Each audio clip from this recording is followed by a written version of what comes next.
ain't special. I don't expect.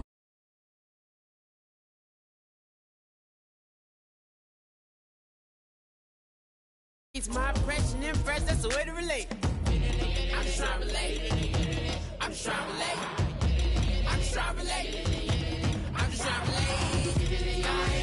From the present, now, I'm present, I'm present, I'm present. Come out, come out, come out, come out, come out, come out, come out, come out.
Just a bunch of poor boys, daddy's girls, children of the cornfield, trying to turn a shift job into a dollar bill. We wear the muddy boots, stay true to how we're raised. Ain't nothing about us fake. You know we're straight out of that dirty south, dirty roads. Nobody got no money, got them signed up pickup trucks, whistling at them from the country. Yes, sir. You know we're straight out of that long week, working out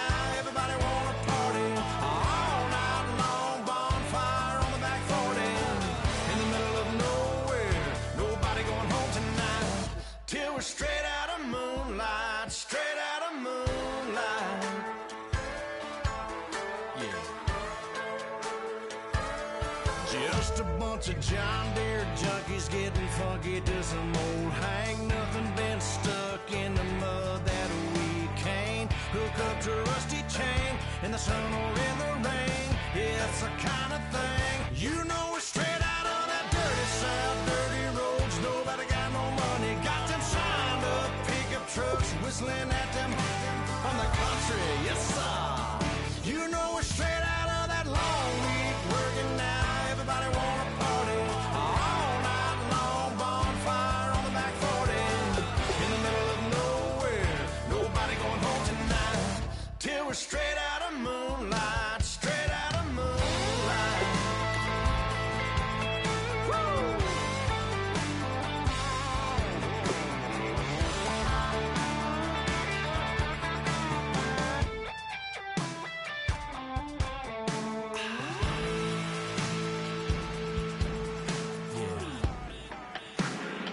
You know we're straight out of that dirty south, dirty roads. Nobody got no money, got them signed up pickup truck from the country. Yes, sir. You know we're straight.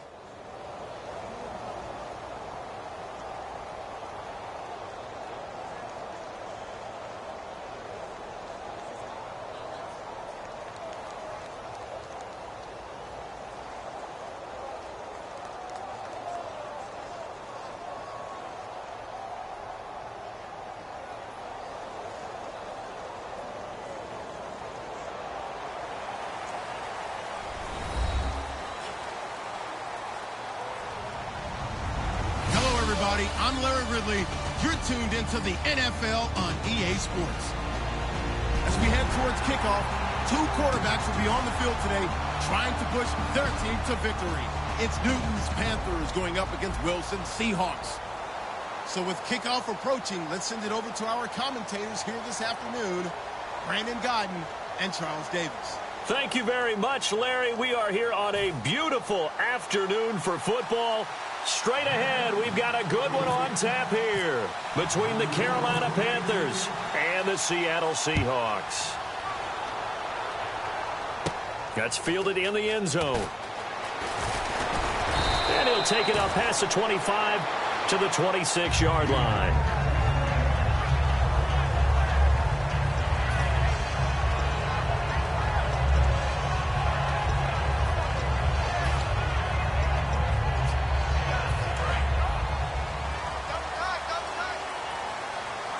And the D-line pinching together, must be expecting to run.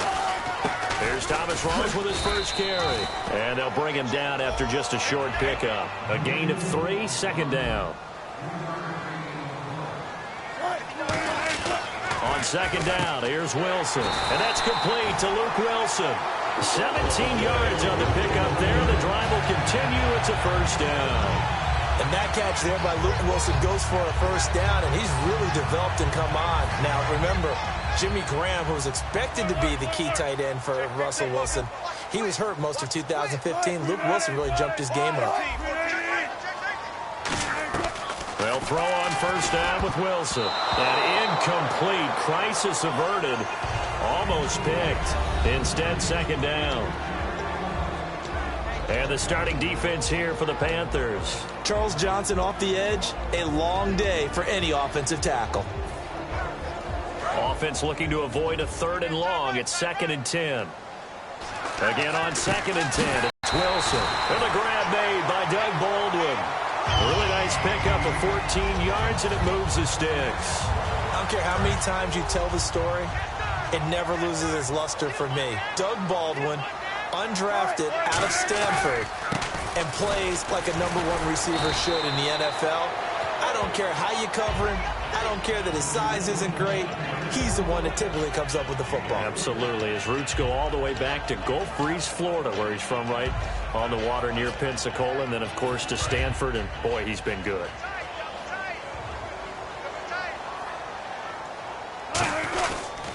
On second down, Rawls. And he'll fight forward maybe to the line of scrimmage, but that's all. Officially no gain on the play, and they're left with a 3rd and 8. So nothing there. I don't know that that's all in the back, though. You got to look at blocking there, don't you? I would agree with that totally. At some point, they have to win at the point of attack. Instead, it was the defense getting it done again and holding them to no gain. Baldwin with it over the middle. And he works it to the 30-yard line here, right at the 30. And he's already got 2 catches on the opening drive. They know he's going to be a handful. And sometimes you game plan for that offensively. You want to make sure that guy touches the ball, and sometimes it just happens naturally. And then you change your game plan. When he has the hot hand, you keep going back to him because he's running routes with confidence as the game goes on. 4th down. Here's Wilson. He's going to flip that out to the flat. It's complete. It'll be a pickup of just 2, and they're able to convert here on 4th and inches. Fresh set of downs here. Well, the field goal attempt was well in hand. They had that, but they decided to go for it anyway.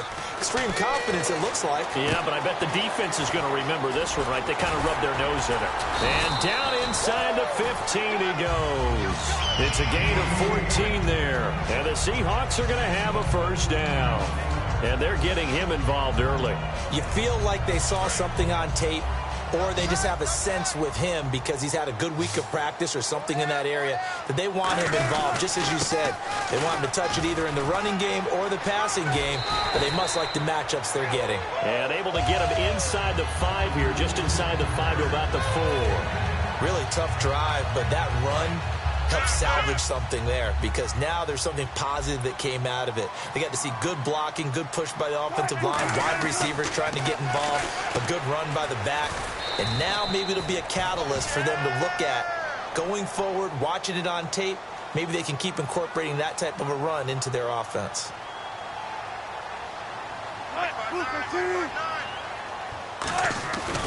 Third down, here's Rawls. And they go the wrong way on this one. Losing yardage back at the 12. He lost 2, and it brings up 4th. So often you hear defensive coaches talk about we need all 11 on every play in order to be a good run-stopping unit. And sometimes it starts to sound a little cliche.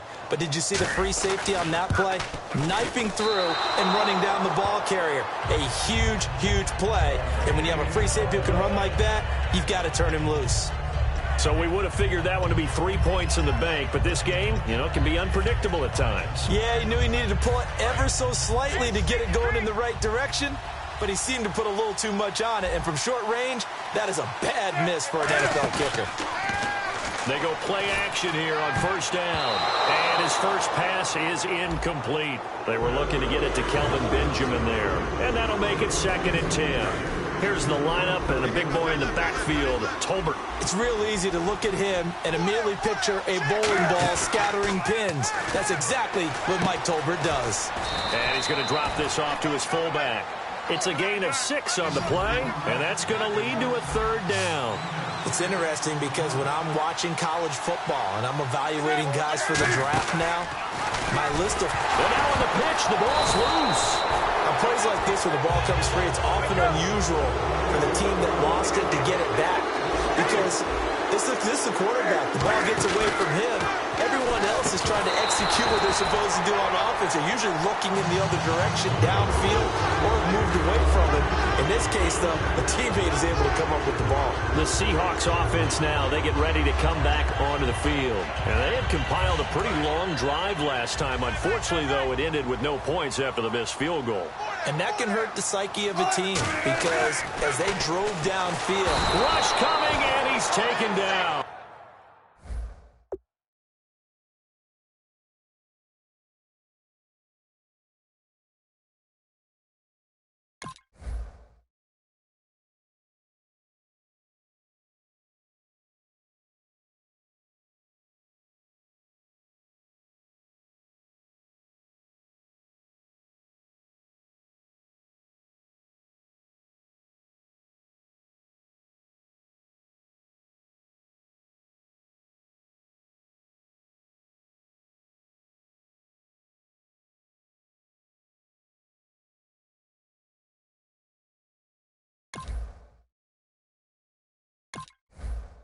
K1 Short with a great push up front. He picks up the sack and a loss of 8.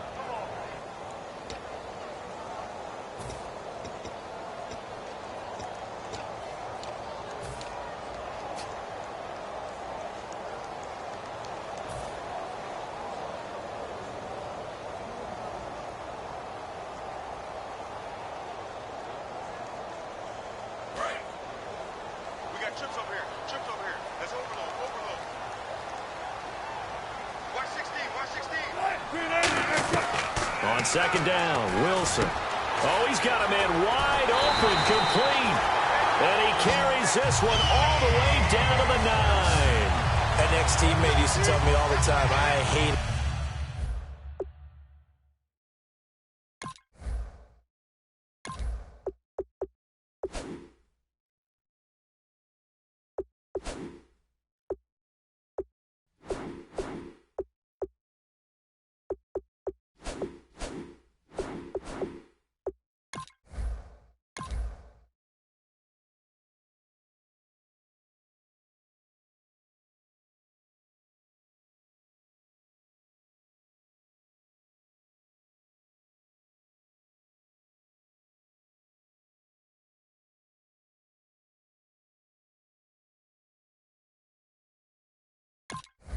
Experienced quarterbacks, because no matter what, you really can't hide what you're doing. And I think that right there, he knew right away where the blitz was coming from, where his primary guy was going to be, and he ended up going to a secondary target for a nice game. I was just going to ask you, that wasn't the primary target. He's so good at that, isn't he? I think he knew right away that he wasn't going to get to his primary guy. I think he read that as soon as he got to the line of scrimmage, knew where the pressure was going to come from, and said, I know how to beat that, and that's what he did.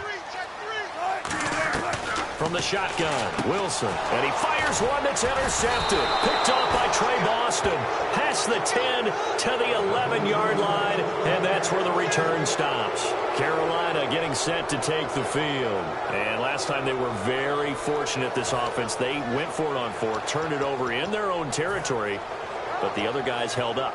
They didn't give up any points. So how about the guy with the #1 headset on the sidelines, the head coach? That was planned going into it, not necessarily to not get the first down or to have the defense have to hold it. He trusted his defense. Trusted his defense very much, and I think that that's how he's going to play this game. Go for it, be aggressive, because I've got the wild bunch backing me up over here on my own sideline. Yeah, we'll see what his offense can do. And the big meat on the D-line, we'll see how they do today. And I'd hate to be an offensive lineman having to deal with these guys. They come in hungry, mean, and confident. They think that no one can block them. He lost 2 there, and it's 3rd down.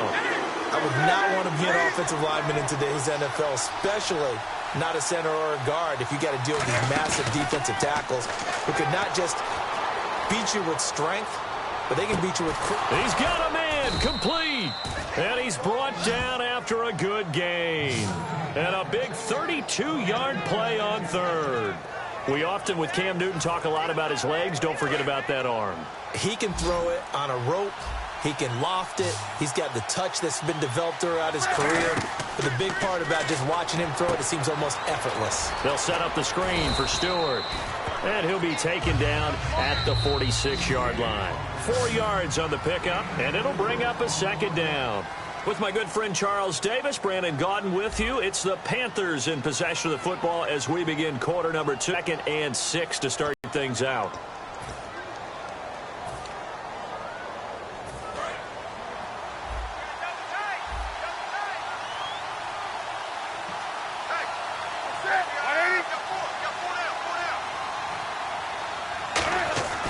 Here's Newton now on 2nd down. Funches with a catch over the middle. Call it a gain of 7, and it gets him a new set of downs. Well, clearly one of his advantages as a passer is his height. Sit back in the pocket, fired over the middle. That makes things tougher defensively, doesn't it? It really does, because your goal is to move the quarterback off his initial spot when he gets his drop back completed. But when you have that type of height, he can stay in there. If he's willing to take the hits and just fire over the top, which saves him time and actually completes a play a little bit quicker than it normally does for a quarterback who has to slide and find open space to throw. Throwing again is Newton. And a hit jarred it loose. It's incomplete. Even in today's NFL, when we think of the tight end position now as really a glorified wide receiver, we're still asking a lot of those guys. They have to block as well. Every now and then, they don't come down with the football. Here's the 7th play of this drive. This is 3rd and 4. Newton throwing again. He'll hit Whitaker in the flat. And he's got the first as they'll bring him down at the 28-yard line. That one goes for 13 yards, and it moves the sticks. It's a nice job hitting him on the angle route there. Come out of the backfield, cutting sharply across the middle. And that's good timing between the quarterback and his receiver. Effective third down play to move the chains.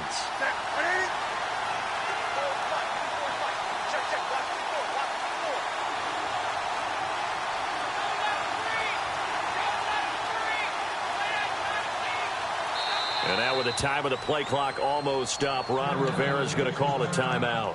They'll have 2 remaining as we step aside here in this second quarter.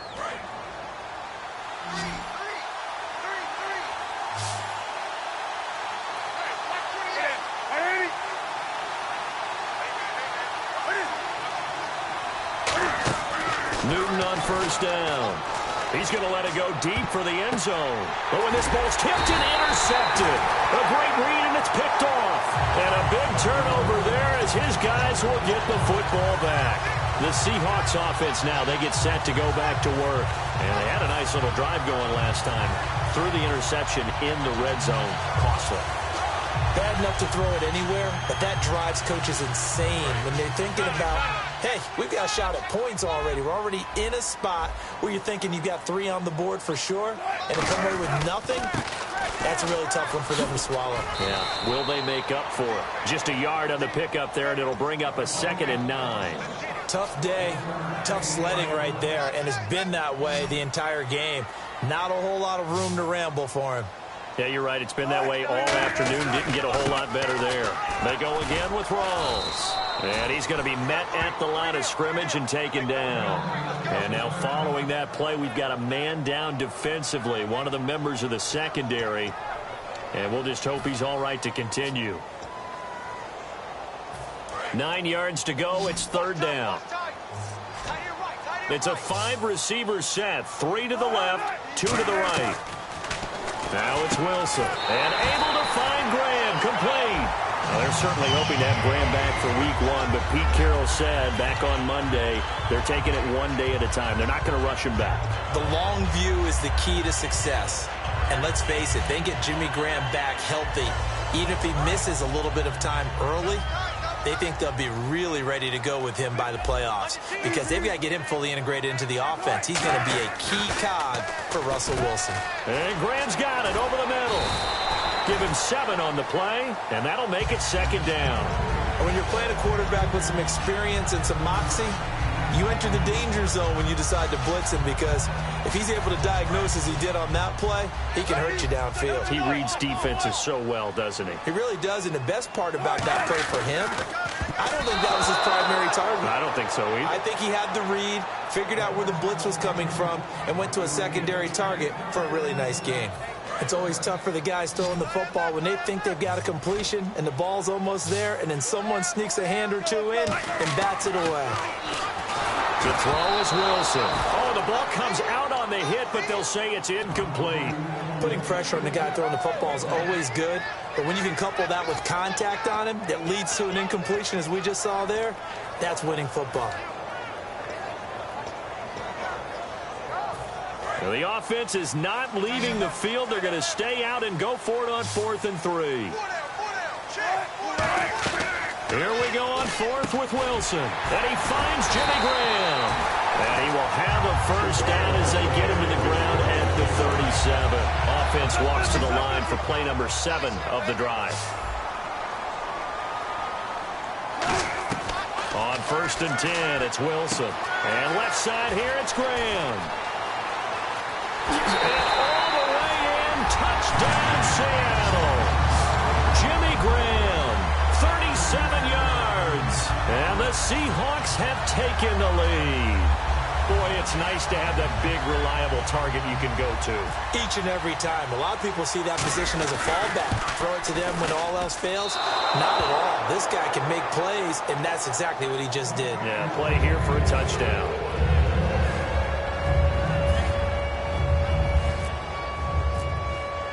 Hauschka now to send this one away following the score. That'll be taken in the end zone. And he'll take this up past the 20 and down at the 22-yard line. Carolina getting set to take the field. Looked like they had something going last drive. Then the interception happened. Will they recover?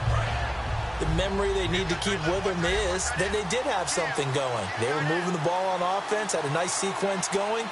Don't worry about the other part. You can't get that back. Let's go back to what you were doing well before. I thought you were going to say they need to have no memory, but remember the good part, forget the bad. I like that even better. It's a loss of 2 there, bringing up 2nd down.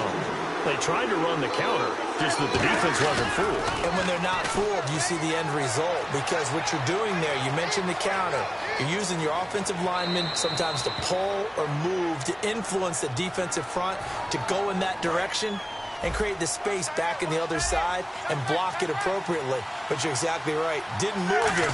Sat there waiting for him and made the play. They'll try and run it. Here's Stewart. It's a 10-yard pickup, and it moves the chains. So the run gets them the first, and now they operate with a fresh set of downs. Give them a lot of credit. They ended up running the ball on a key 3rd down situation. They were staring 3 and out in the face and found a way to flip the script and keep the ball moving on offense. Some runs are blocked so well, you almost forget that someone has to carry the ball to gain the yardage. The leverage by the offensive line to create space up front, really well done. Only a yard on the pickup there, and it'll bring up a 3rd down. I do know from experience that when you slow down someone's running game, you're now doing the dictating on defense. And guess what? Now you're getting ready to tee off on their quarterback because they have to throw it all the time. But you still have to be alert for the draws and other plays of that nature to make sure you don't get hurt. From the 50, Newton. Under a heavy rush, and down he goes. They dial up the corner blitz that time, and it delivers to the tune of a 9-yard loss. The game plan for any defense is finding ways to make a quarterback uncomfortable in the pocket. When you bring pressure from all angles, you never know who's going to get home. In this case, the left cornerback, right in the face of him, puts him down. Here's Newton now on 2nd down. Looking for Benjamin, but it's intercepted. A great read, and it's picked off. And he's going to take this one back to the 37-yard line. And Seattle now ready to march out of the field. And that last drive, a long drive, but not just that. They had a great air attack going. Do they stick with that? I would think that they would, because if they were competent enough to do it on the last drive, starting backed up in their own territory, why would you change anything? They've got to be confident about what they're presenting and continue to do so. Because the secondary, they really look clueless. And that was amazing because that drive went and went, no adjustments, and no big plays by the defense to knock the ball away.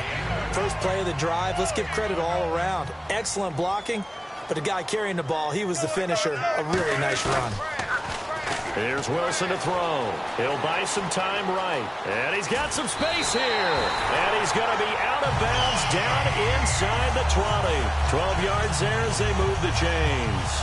Offensively, they liked their situation, so they tried to take a shot downfield, but no one was open. So it was tuck it in run time, and he picks up a 1st down.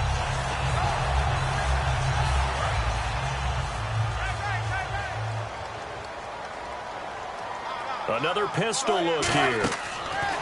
On 1st down, Wilson. They set up the screen to Rawls. And he is in for the Seattle touchdown. Thomas Rawls from 17 yards out. And the Seahawks fire several elements to a well-executed screen pass. This one resulted in a touchdown. It had all of those elements. Yeah, you're so right, because you really need the rush to almost get to the quarterback, almost get to the passer.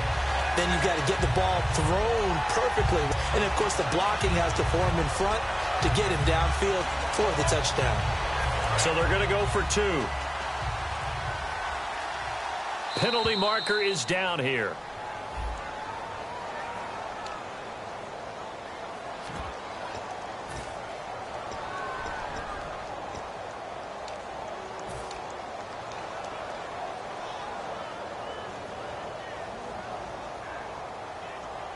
They'll again try for 2, this time from the 7.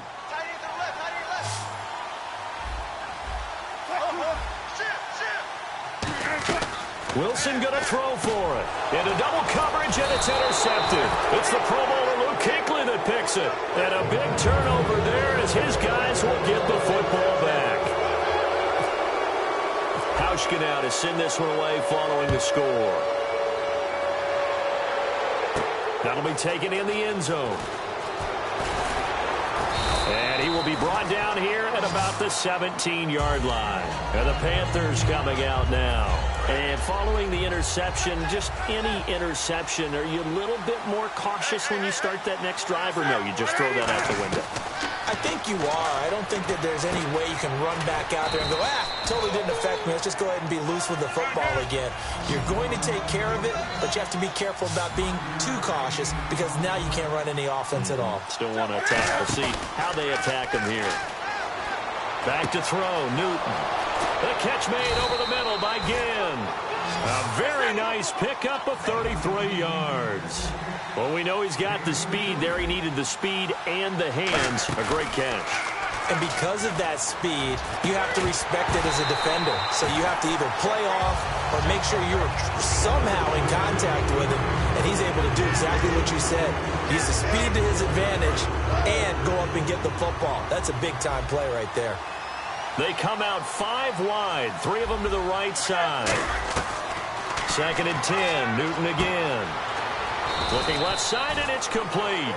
17 yards on the pickup there, and the drive will continue. Now hold everything here. We're going to get a timeout by the offense. So that means they're down to 1 remaining here as we head toward halftime.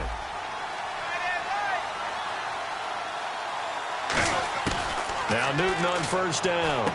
He can't bring him down. The weight room does work. And it looks, Charles, like Benjamin is raring and ready to go for the regular season, hopefully back 100%. No one more excited about that than his quarterback, Cam Newton, because they connected very well when Benjamin was a rookie to the tune of over 1,000 yards that season. So they expect that and more going forward. A monster-sized receiver. Hard for defensive backs to get through him and get to the football. And he is in. Touchdown, Carolina. Jonathan Stewart in the final seconds of the first half. And the Panthers are able to get this back within a touchdown.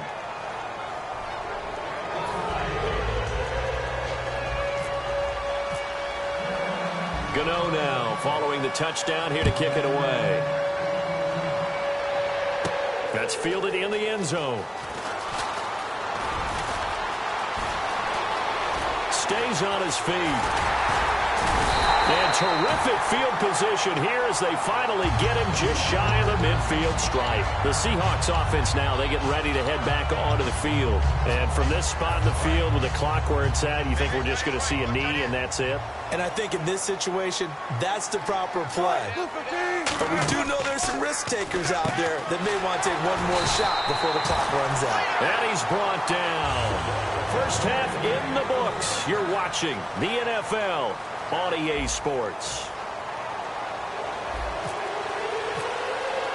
So both teams have their marching orders, and we'll get going again here in quarter number 3. That's fielded in the end zone. And in hindsight, probably should have stayed where he was, as he'll only get back to the 16-yard line. Out come the Panthers. They'll have it first on offense in the 3rd quarter. They're down here, but very much in this game. What's the tonality of a coach's talk when a game is within striking distance like this at intermission? Typically, what they're doing is emphasizing the things that went well in the first half and wanting more of that. Sure, you've got to go over some of the errors and clean up some things because there's a reason you're down. But overall, I think they want to stay positive, stay up with this team. We're just starting the second half, and we've got the football. Let's go ahead and punch it in, and then we'll take it from there. See how that recipe works. We talk about mobility on quarterbacks all the time. Here's where it really pays off. Able to move, evade, and is accurate throwing on the run and picking up a first down. That's going to go as a loss of 2, and it'll be 2nd down. And now it looks like they're going to be in the hurry-up. On 2nd down, here's Newton. And to the tight end, Olsen, right side. 12 yards is the pickup there, and that's going to make it 3rd down and less than a yard. There are so many things to watch for when you play defense, and reading your keys, you always hear about that, and having your eyes in the right place. Sometimes your eyes can fool you. How about that play action there?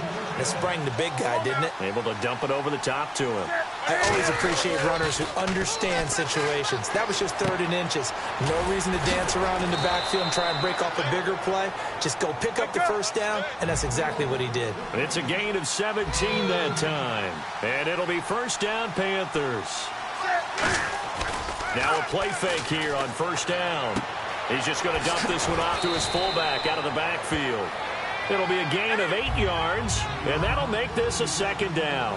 And they're going to hurry back to the line now. And the big guy catches the ball out of the backfield, and oftentimes it's quite a surprise to the guys playing defense because not ordinarily thought as a pass catcher, it often works when they decide to dial it up.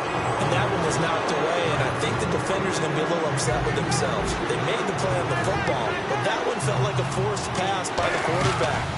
Thought he had someone open. He really wasn't.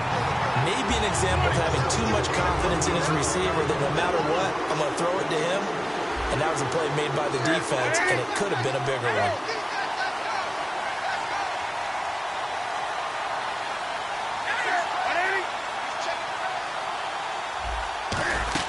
They're going to run. This is Stewart. And he'll get this down to about the 30, 31-yard line. And the Panthers turned away on fourth down. And the Seahawks are going to take over the football. Now we take a glance at the offense as they work their way back out for their first possession of the second half. The drive begins with a run by Rawls. And there just continues to be nowhere to run. He's bottled up again at the line of scrimmage.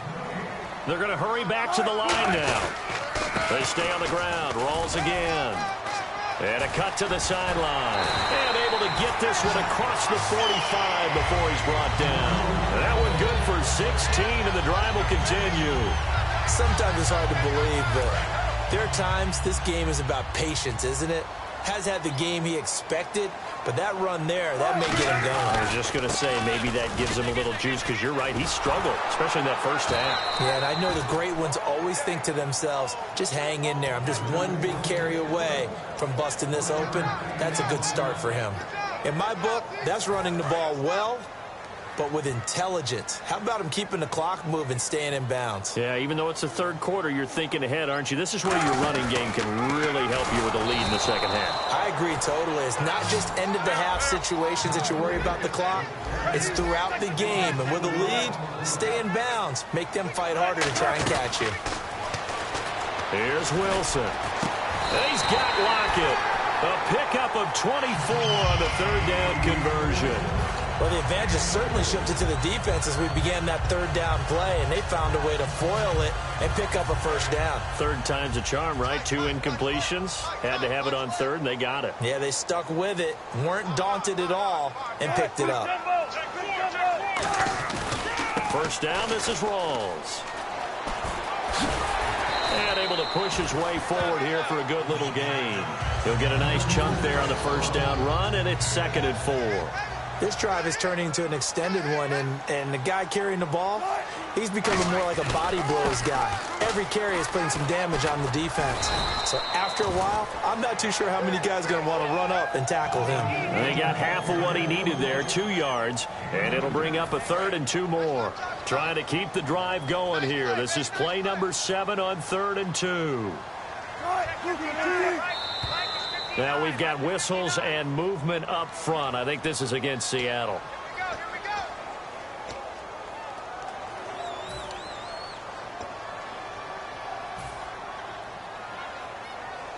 Here's play number 7 on the drive. This is 3rd and 7.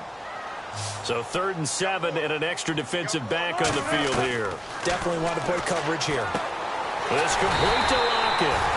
And he's able to pick up the first down before he's tackled right at the 10. So the offense has it 1st and 10. He's such a good route runner. Shows it there on 3rd down. Very proficient and a good pass. And you know what I've observed over the years in the NFL? The better a route runner you are. And he's going to score. It's a Seahawk touchdown. Russell Wilson, a 10-yard touchdown run. And the Seahawks add on to their lead. Well, the defensive coverage was good, so good he just decided to make a play of his own, and it worked out. Yeah, you often wonder if they think to themselves, was the coverage too good to allow him to run the football? I think you'd rather take your chances with him doing exactly that, and he beat him on that play all the way to the end zone. Hauschka now to send this one away following the score. This is taken near the 13. And it's a pretty good return here as he'll get it up to the 29-yard line. Carolina getting set to take the field. And last time this unit was out here, costly turnover, and then that turned into 6 points. They've got to make amends. And how many times have we sat in meetings with coaches and they use the term complementary football? Offense take care of the defense, defense take care of the offense. That didn't happen on the last possession. This is a chance for them to pick themselves back up and help their team. Yeah, we'll see if they can recoup and recover. And Charles, switching gears for a moment, looking back at the past week, obviously the story that kind of stole the headlines was Bradford going to the Vikings with Bridgewater out. What did you think of that whole deal? Well, the Vikings have a team that they feel is built to contend for a Super Bowl right now. And they don't want that window to close. And with Teddy Bridgewater's injury, they wanted an experienced guy who's won games in the league to take over their team right here, right now. So they went out and made the deal. A lot of people would say that they gave up too much, but when you're contending and thinking you can win a Super Bowl, that price may not be too high. And for the Eagles, Carson Wentz was their future anyway. They just decided the future was now. Newton to throw. Benjamin with it over the middle. And he'll get it inside the 40 to the 39. Give him 8 on the play. And all of a sudden here, it's third down. And the offense moving quickly to the line. Here's Newton. He was trying to get it to his fullback, Mike Tolbert. And that'll bring up fourth down. I'm not sure we could spot any tendency here on this third down. They could have run it or passed it. Either one was available. They chose to try and get it through the air, but they were unsuccessful.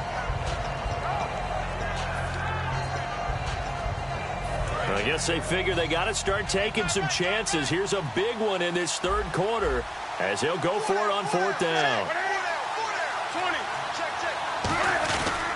They'll run for it. It's Stewart.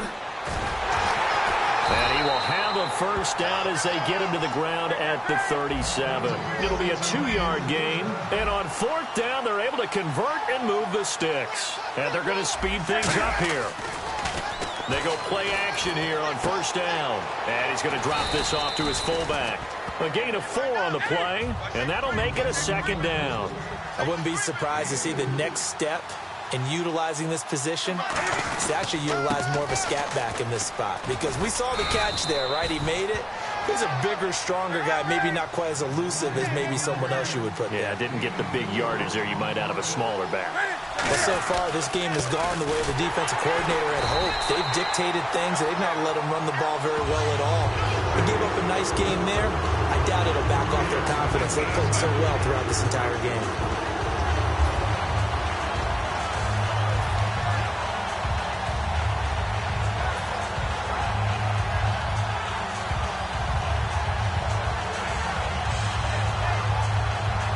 Still just the third quarter, but they've got to make something happen. I think they know that. They're going for it on fourth.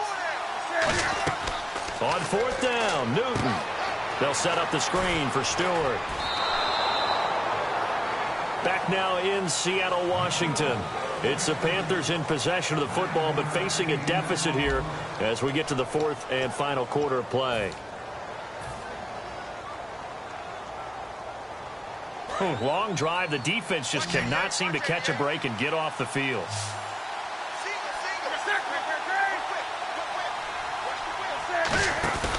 A play fake to Stewart. It's Newton. Flushed out right. And that'll be caught. Panthers touchdown. It's Benjamin with a grab. Kelvin Benjamin from 21 yards away. And the Panthers have got it back to a one-score game.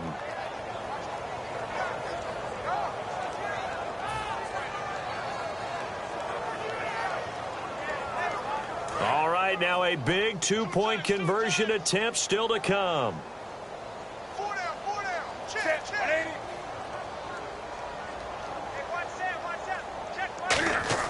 Cam looking to throw. And this is caught. They got it. And that could be an important 2 points. It gets them back within a field goal.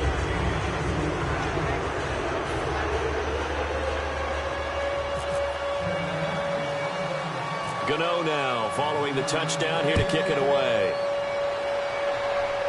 Tyler Lockett now with a return. And he'll take this one near the 25, call it the 26-yard line. And Seattle now ready to march out of the field. And that last drive was very, very balanced, pretty methodical. You think they go that route again? I'm always of the school that until they stop me from doing something, I'm going to continue. And I think that that's exactly what they'll look to do. But the beauty is the balance that they've created sets up opportunities for big plays. Looks like a run, turn into a play action, and throw one deep. A running play for Rawls. A loss of a full 3 yards, and now it's second down. And in this situation with a lead fourth quarter, they're liking keeping the ball on the ground, I'm sure. That's just smart football, but you know the defense has to know it as well. They've got to stop them here. So now we're going to see that loading the box in a big way. 6, 7, 8, 9, whatever it's going to take, puts a little bit more pressure on your big offensive line.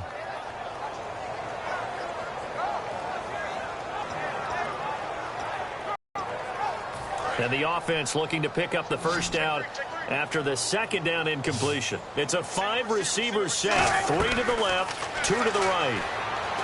Wilson, he's going to right. Oh, this is taken in. It's complete.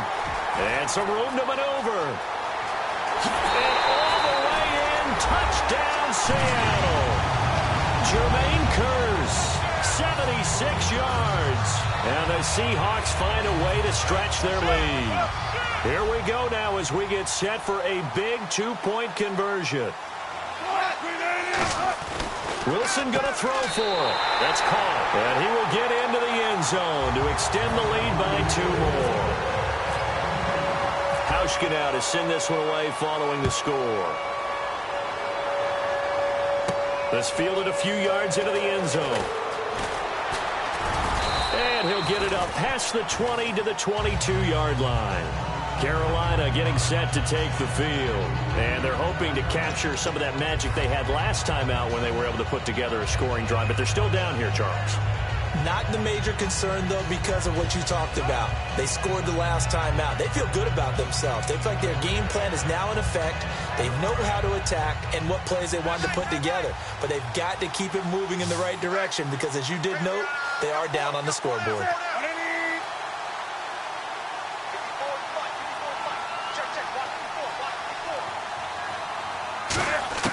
On first down, it's Newton. And they can't get the long connection as it falls incomplete. We know it's not an easy job to go out and catch passes when people are trying to tackle you and knock the ball away. But the bottom line is, that's a pass he's got to have and a pass he should have caught. 2nd and 10, Newton again. Now they go screen, it's complete. It's a loss of 7. And now it's 3rd down. Now that screen there on 2nd down certainly didn't develop how they had hoped. Is that one they should have even tried, or is that one the quarterback sticks in his pocket? I think the latter. I like what you said there because trying is one thing. We can second guess just about every call. But in this case, when you realize that it's broken down, just throw it at the feet of your intended receiver so that no one can pick it off, right? You don't have the ball tipped. And look at this. Cam Newton intercepted a 3rd time. It's the Pro Bowl quarterback, Richard Sherman. And out now come the Seahawks. And that recipe on their last drive that resulted in a touchdown looked pretty good, so they'll be hoping to do that once more. And it takes me back to when we sat with the offensive coordinator and the head coach. They felt pretty good about their game plan and thought there were some holes in the defense, and they exploited them the last time out. Let's see if they can come back and put together a similar drive. And we'll see if they can do just that. Big run here in the 4th as they continue to wear down this defense. And that's when the offensive line coach clicks onto the headset and says, head coach, offensive coordinator, let my guys fire out and hit people. We're wearing them down. Let's finish them off with the running game. Wide open receiver complete. And he will score. Touchdown, Seattle. Luke Wilson, 29 yards. And the interception by the Seahawks D leads to a touchdown. Hauschka now to send this one away following the score. That'll be taken in the end zone. And he's up past the 20 to the 22-yard line. And onto the field, here come the Panthers. And following the interception, we'll see what they can put together on this drive. I can hear my old college coach right now. He always used to tell us before every game, the team making the fewest mistakes will win. What they're hoping is that last mistake is their only one of the game. Coaches, that's all they talk about, turnovers, right? Minimizing those and maximizing opportunities. It's a 9-yard pickup on the play, and it'll be 2nd and about a yard to go for the 1st. looking to speed things up here, going with some tempo. To throw on second down is Newton. The catch made over the middle by Ginn. 23 yards on the play. Well, even after all those interceptions, he's not deterred, still confident to go deep at work there. I think all the old rules about playing that position still apply. If things go wrong, you still act like you're the best player out on the field. You still carry that supreme arrogance with you and continue to fire the ball. I've seen guys have games like this, and this is where you find out if you're great or not. Can you overcome some interceptions and still lead your team to victory? Second down now after the incompletion. They go play action with Stewart. Now Newton. He sets to fire deep. And incomplete there. A nice hit. Charges the ball free and brings up third down. So incomplete on second down. Now they'll look to convert here on third. Throwing on third down, Newton. And he finds a man. It's Olsen. And he'll get this one down near the 20-yard line. Obviously, this has not been a banner game throwing the football. So what you got to do, you got to kind of down focus, don't you think? Find the tight end, take some easier completions. Yeah, interception last drive. There he hits the reliable target. This will be caught at the 2. And he'll take this into the end zone. Touchdown, Carolina. Ted Ginn. A 22-yard touchdown grab. And the Panthers are able to cut into this lead. And they will line up now for the 2-point try.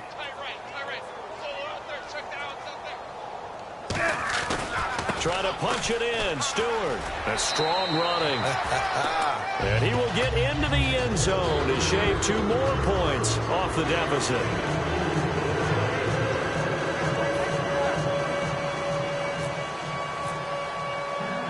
Gano now following the touchdown here to kick it away. We take it in the end zone. And he probably should have stayed in the end zone as he'll muster a return 15-yard line. And the Seahawks get ready to trot out on the field. And they were able to punch it in the end zone last time. They'll be looking to do that again here for the defense. Obviously, they'll be looking to stop them from punching it back in the end zone. It always is punch-counter-punch, isn't it? And which team has the advantage? Let's just go back. Last time on offense, they rolled downfield, got into a good rhythm. You can see a little more bounce in and out of the huddle. You can see the sideline really get into the game. So defensively, you're thinking to yourself, how do we take that away from them? How do we get the advantage back? Let's see what they come up with. I think pressure is always the first way to go. You love pressure. I love it. We'll see if they dial it up this drive. And they'll bring him down at the 27-yard line. They're just 4 yards on the pickup, but that's good enough to extend the drive.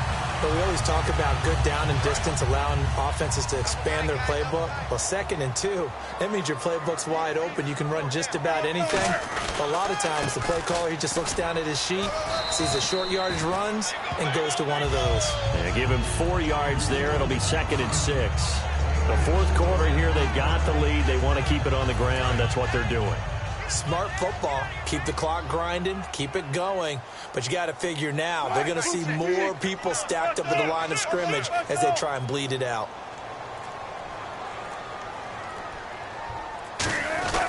'20th carry for Thomas Rawls. And nothing doing. He's immediately taken down at the line of scrimmage. We stopped on that play. We said plenty of carries all afternoon. Every now and then the defense is going to win one, but I don't think they'll shy away from handing it to him the rest of the game.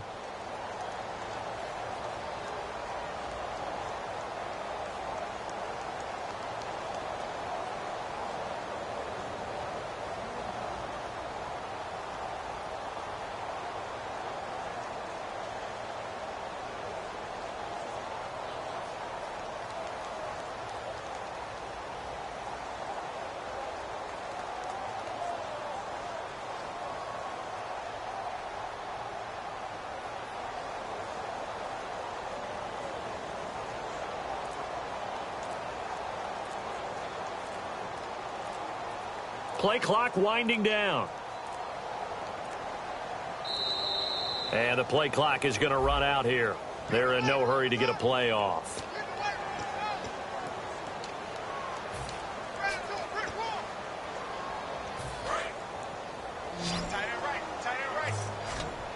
So now a 3rd and 12 with an extra defender here in the secondary, a nickel look. He's going to rifle one deep left side. And incomplete. The contact made the ball roam free and brings up 4th down. On every offensive coordinator, every play caller sheet, they have about 5 or 6 plays per game that they call shot plays or big plays, and you don't get many opportunities to dial them up, and they just did, and they drop it with a great chance to make a big play. That's going to hurt. We'll call that a punt of 54 yards. Well struck. And the Panthers will have a 1st and 10 from deep in their own territory.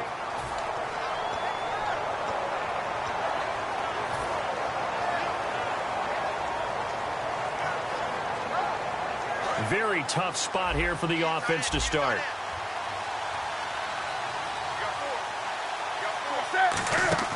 From the end zone, Newton.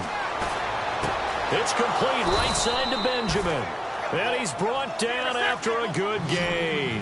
They get 25 yards out of that one. And it'll be a Carolina 1st. Now a play fake here on 1st down. He's going to air one out. And this will be caught at the 30. Touchdown, Carolina. Devin Funchess, 74 yards. And the Panthers are able to get this back within a touchdown. Partner, one of the cardinal rules of defense is that if you're in position to make a tackle, you need to make it. Well, and if you can't make the tackle before that, you just got to knock that ball down, right? Yeah, something has to happen because we saw the end result there. Missed tackle, he goes all the way and takes it for a touchdown. That's fielded in the end zone. They'll bring it back to just about the 25, call it the 24-yard line. Here come the Seahawks now, set to take over on offense. And a tight game after punting last time. See if they can get something going on this drive. As they head to the field now, with the game this close, you've got to feel there's a sense of urgency for them going on offense right now. But they have to do it without letting panic creep in and affect their play. And Graham's got it over the middle. Past the 20. And all the way in. Touchdown, Seattle. Jimmy Graham. His 2nd touchdown of the afternoon. And the Seahawks add on to their lead. In order to lead in a game, you're going to get plenty of contributors. But that's his 2nd touchdown catch of this game. He's one of the key guys in this one. And you better believe he'll be looking for the hat trick here as this one continues to go. Wilson going to throw for it. Feeling the pressure here and taken down. A sack back at the 7.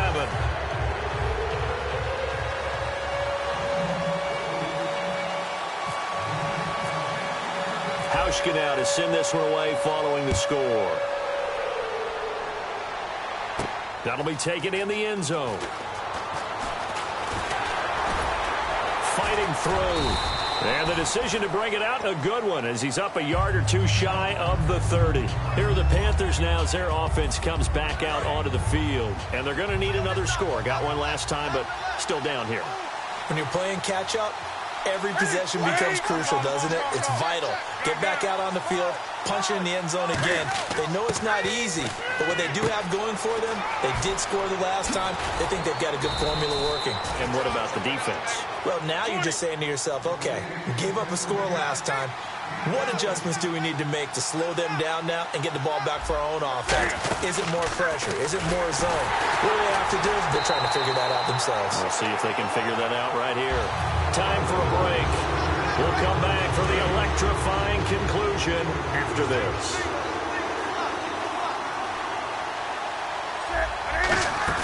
Here's Newton now on 2nd down. His throw incomplete.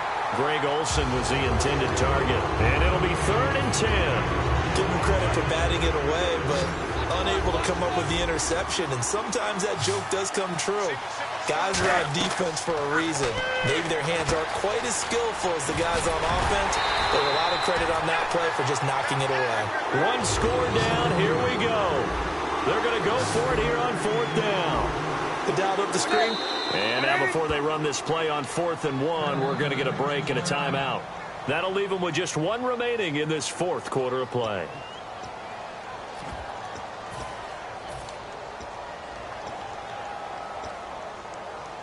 And no move to get the offense off the field. They'll stay put on 4th and 1. The toss play. Stewart. He only needed a yard, but he couldn't even get back to the line of scrimmage. And this defense will take over right at midfield. They won't, and offensively, your challenge, should you choose to accept it, take care of the football and run out the clock. They can't just go and turtle, as we like to call it, just tuck in and just sit on the ball here. Try and get that first down and finish the game off. Wilson going to give to Rolls. Oh, he's got some breathing room. It's a pickup of 4, and it'll bring up 2nd down. Boy, where would these guys be without his performance on the ground? That puts him over 100 yards now for the afternoon, and I tell you, he seems to be getting stronger as the day goes along. Oh, Wilson going to throw. And he can't get a throw off. He's taken down.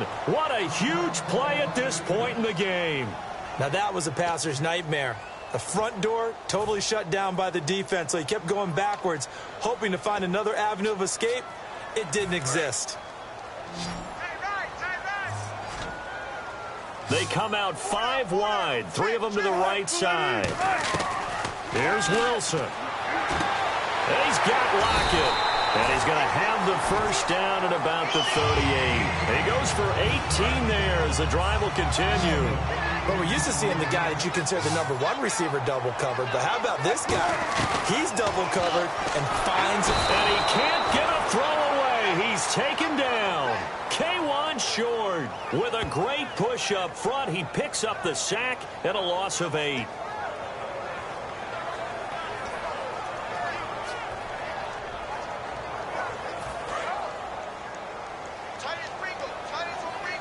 It's a 5-receiver set. 3 to the left, 2 to the right. To throw is Wilson. And look at this. They get the turnover they needed. It's intercepted. It's the safety, Kurt Coleman. And he's going to be out of bounds, but able to take it inside the 40-yard line. Here come the Panthers now, set to take over on offense. They have a little bit of time left here, but this one not going to go their way. And this is where, in this situation for me, you just go ahead and run out the clock, shake hands, congratulations, and move on. Because now, you're not going to make up for what's happened during the game in this last sequence. We'll see what they do here in this last sequence. And it pops free. The collision there jarred the ball loose and brings up 2nd down. So 2nd and 10 here. It looked like they had something there, but I think that he was thinking about running with the football before he actually hauled it in, and that led to a big drop. And he can't get a throw off. He's taken down. What a huge play at this point in the game. And now the Seahawks are going to take a timeout here on defense. It's just their first. They've got 2 more to use here in the final stages. He's back to throw, eluding the pressure right. Now a desperation throw deep downfield. And that is incomplete. 7 seconds remaining. Well, they went for the big play there, but that drop could really hurt their momentum. And Cam Newton's not coming off the field. He'll keep the offense out to go for it on 4th. Desperation time. And he's going to be taken down here. Back across midfield, 3 yards away from midfield at the 47. And Seattle now ready to march out of the field. The clock cannot be stopped here. Defense can't do anything. So kneel it down, take it home. No doubt about it. It's what you practice for in winning situations each and every week. Victory formation. Take a knee and go on into the locker room and celebrate. Call it a victory.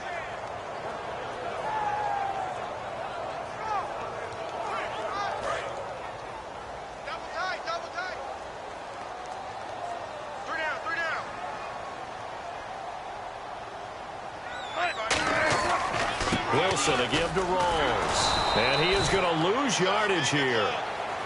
And, Charles, when you pull out a close game, the good thing about that is maybe next time you're in a nail-biter in the 4th quarter, you have a little more confidence. Yeah, you're talking about your memory muscles, right? When you win those close ones, you have that confident feeling that you can continue to do so every time you're in that position. Now, that said, you would rather win by 60 points, or do you like the close ones, too? Well, I think everyone would rather win by 60. It's comfortable. Everyone gets to play. But when you win those nail-biters, dinner tastes just a little bit better that night.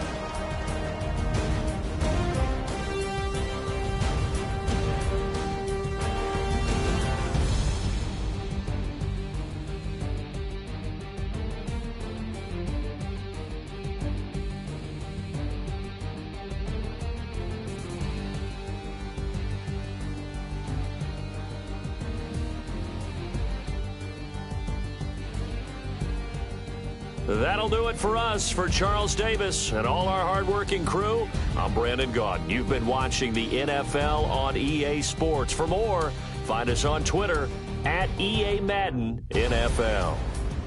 It's a win for the Seahawks here as we say so long from Seattle.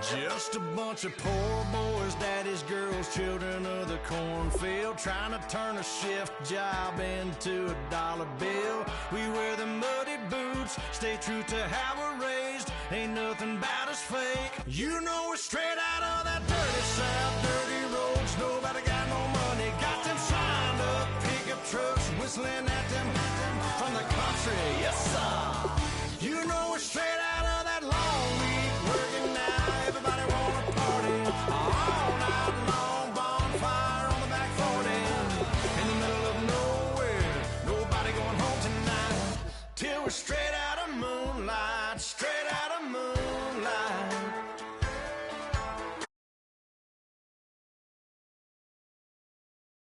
To John Deere junkies getting funky to some old hang, nothing been stuck in the mud that we can't hook up to a rusty chain in the sun or in the rain. Yeah, it's the kind of thing, you know we're straight out of that dirty south, dirty roads, nobody got no money, got them signed up, pickup trucks, whistling at them from the country, yes sir. You know we're straight out of that long week, working now, everybody wanna party all night long, bonfire on the back 40, in the middle of nowhere, nobody going home tonight, till we're straight out of moonlight, straight out of moonlight. Woo!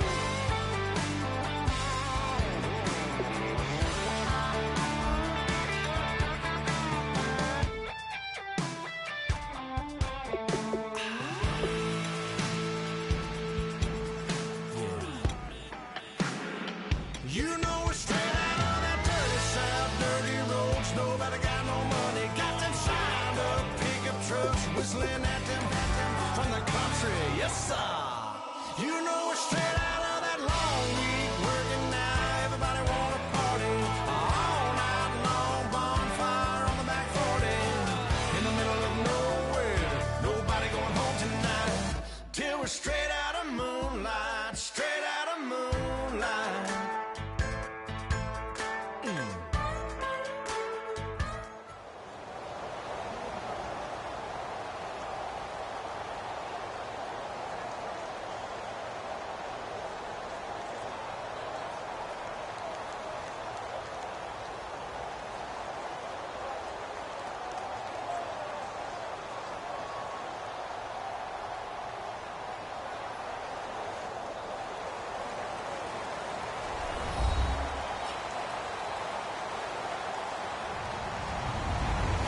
Everyone, I'm Larry Ridley.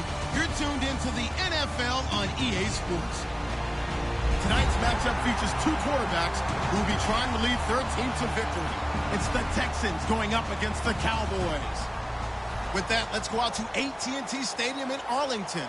Here are Brandon Gaudin and Charles Davis. Thank you, Larry. EA Sports coverage of the NFL brings us to the Lone Star State and mammoth AT&T Stadium in Arlington, Texas. Coming up, we've got a good matchup on tap between the Houston Texans and the Dallas Cowboys.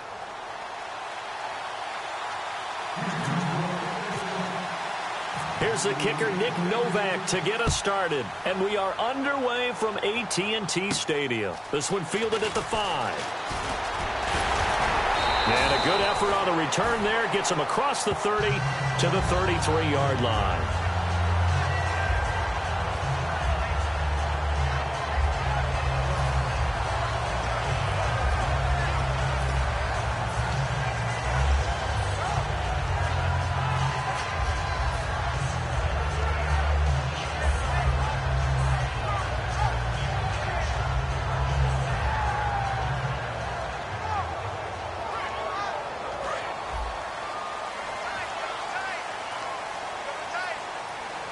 One man in the backfield, Elliott, and they'll give it to him here. Cuts back, left sideline, and he'll be out of bounds up past the 45. Well, certainly the fans in Dallas excited about what Elliott's going to bring to the table, and boy, fans around the country are excited because he was at the top of the NFL jersey selling list already. Hasn't even played an NFL game. Nothing like the potential, and people love guys who put the ball in the end zone. Guys who score touchdowns, and Ezekiel Elliott did that so well at Ohio State, they think he'll do the exact same thing for the Dallas Cowboys. That was a good run, and it got to the second level. And what I mean by that is that's where the linebackers usually play. First level being the defensive front, last level being the secondary. But the strong safety position ended up making the tackle, and oftentimes we call them a hybrid. Combination defensive back, combination linebacker. We saw the linebacker make the stop. So many teams want to throw the ball in this situation nowadays, but I love watching a team that has enough confidence to go ahead and run the football. In that situation, that's almost a tendency breaker. And he hits Jason Witten, the tight end. And he's going to be out of bounds down inside the 20. That's a good push to the tight end, and I think that we're looking at something out of central casting, frankly. Absolutely. I mean, size, the hands, speed. I mean, can flat out run. You put that whole package together, you light up the eyes of an offensive coordinator, don't you? And he's going to fight his way forward here for a modest gain. It's a 6-yard gain on the ground, and that'll make it 2nd and 4. So much of the game today, we're looking for hybrid players, guys who can do a combination of jobs. And anyone who plays a strong safety position, now more than ever, is a hybrid-type player. Half defensive back that covers pass. And he'll take it into the end zone for a Cowboy touchdown. Ezekiel Elliott, a 9-yard touchdown run. And the Cowboys have taken the early lead. And this is up and good to make it 7-0 Cowboys. Bailey now to kick it away after the touchdown.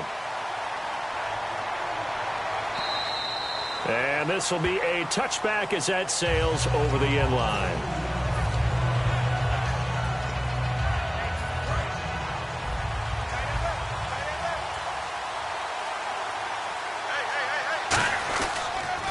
Now a first carry for Lamar Miller. And he will lose yardage here back at the 23-yard line. It's a loss of 2 there, bringing up 2nd down. The insistence of speed at every position is really seen at the defensive end spot. These guys in the old days were often outside linebackers. They just pushed them forward because they wanted to play fast and get to the quarterback or the running backs quicker than ever before.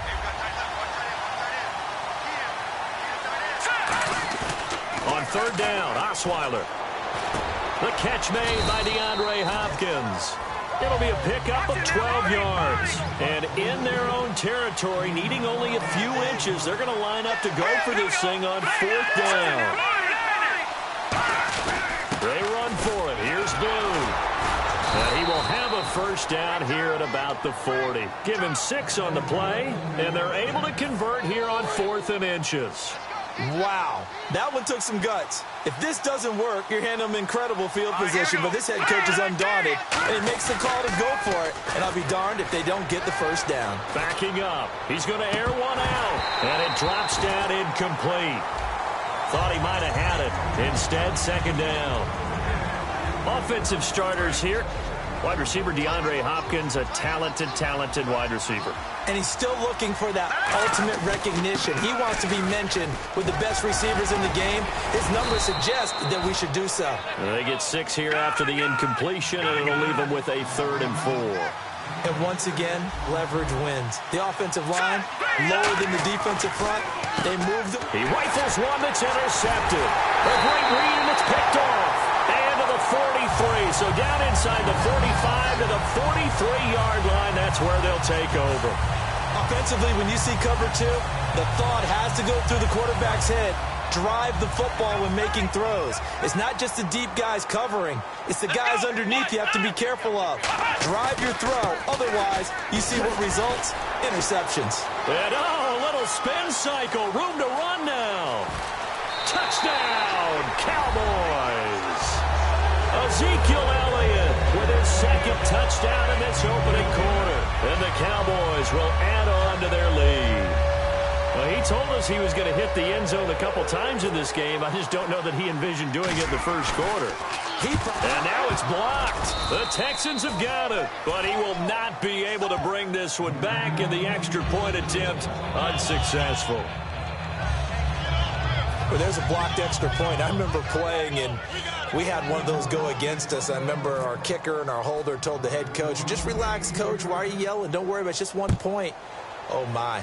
Those coaches see a point is gold to them because you never know how it's going to turn out later. Exactly. That's what I was just going to say. First quarter, we'll see if this has any implications as the game goes on. I still can't believe they told the head coach to relax. Whoa. Bad move. The Texans offense now, they get set to head back on the field here.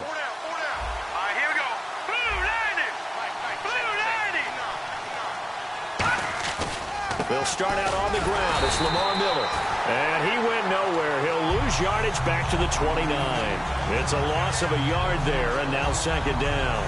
Well, good luck there as a ball carrier. You get handed that football, look up, oh, there's a big D tackle ready to swallow you whole for a loss. Yeah, you kind of count on your guys to give you at least a little bit of time, a little bit of space to try and maneuver, but not on that one. And when you have a defensive tackle who is that strong, that agile, he's a lot to deal with. Sometimes you have to double him, and sometimes you're not able to block him no matter who's trying. Partner, your thoughts on this D-line? I love a unit that can control the run and get after the passer. This is an all-around terrific defensive front. Hard to move the ball against them on the ground, and then when you want to throw it, look out. Here they come after the quarterback. The Pro Bowler DeAndre Hopkins, the intended receiver, and that's going to bring up a fourth down. Whenever I see an in-route dropped, as we just saw in that play, I'm always thinking that in the back of their mind, they're worried about what's coming at them because they're going towards traffic on that route as opposed to being away from it and maybe having a little bit more space.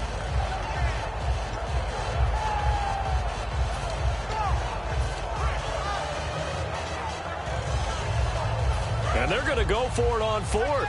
Brock Osweiler staying on the field. They'll indeed go for it with Osweiler. He finds his target, Fuller. And he will have first down yardage as he's brought down at the 41. I don't know if I agree with that. I guess they don't care if I agree with that. But, boy, you have to be surprised by that, right? I definitely was surprised that they decided to go for it in this situation. But they must have either felt like they either had a great play call on or they're trying to show extreme confidence. So following the penalty, now 1st and 5. After the penalty, it's Miller. And he'll be brought down at the 48-yard line. 6 yards there on the pickup, and that'll be good for a Houston first. Now, that's the way to do it. Hand it to someone with vision and good footwork, and add in a little bit of power, and you find a way to pick up first downs. Jalen Strong, the intended receiver, and that'll make it 2nd and 10. On any passes in the middle of the field, anyone who's going after the football is going to be conscious that it's probably going to be contested and often physically. Sometimes that leads to drops. On 2nd down, here's Miller. And some room to roam now. Touchdown, Houston. Lamar Miller, 47 yards. And the Texans have cut it to within a score. And on that long run, maybe the defense caught napping a little bit. The concentration level may not have been there. I agree with you on that one because those types of plays, when they result like that, they're almost like big bolts of lightning, aren't they? Whoosh, and off he goes. Now it's Novak on. He'll send this one away following the touchdown. This fielded at the 2. And a nice return sets him up pretty good here at the 30-yard line. And out now come the Cowboys. And they'll just simply be looking to build off the confidence of the last time out where they scored a touchdown. And confidence is powerful, isn't it? When you've scored once, you feel like you can go back out there and get it done again. Doesn't matter what the defense throws. Yeah, hoping to stay in that groove here this go-around. A loss of a full 3 yards, and now it's 2nd down. On 2nd down, Elliott. And some room to work.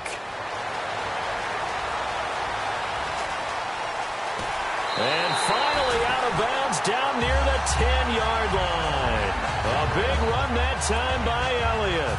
63 yards on the ground. One man on the backfield, Elliott. Now a play fake here on first down. And the tip there altered the ball flight, and it falls incomplete. It'll be second down. Here's the offense, and I don't know what more you can. Not just catch the ball, but huge in the run game with his blocking at the line of scrimmage. Hey, you got three. Three down. Now Elliott. And they go the wrong way on this one. Losing yardage back at the 12. So he loses 3 yards there. Now third down. Well, Brandon, he's had a great day, and sometimes that just happens. It is the NFL. They will make some plays against you.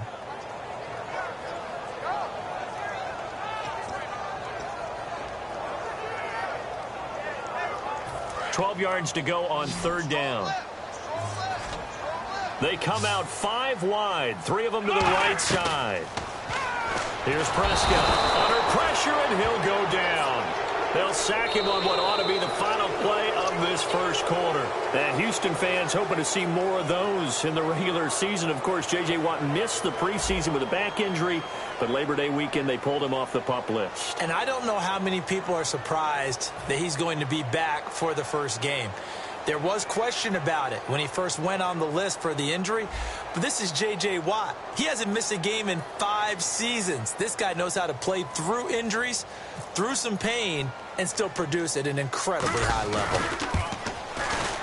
And he missed it. That was neither far enough. It wasn't even on target. It's no good, and this score will stay right where it is. Boy, you sure don't see that too often. I guess you can't really call anything a gimme, but you figure with his track record, that's a sure thing. But it turns out it's not the case.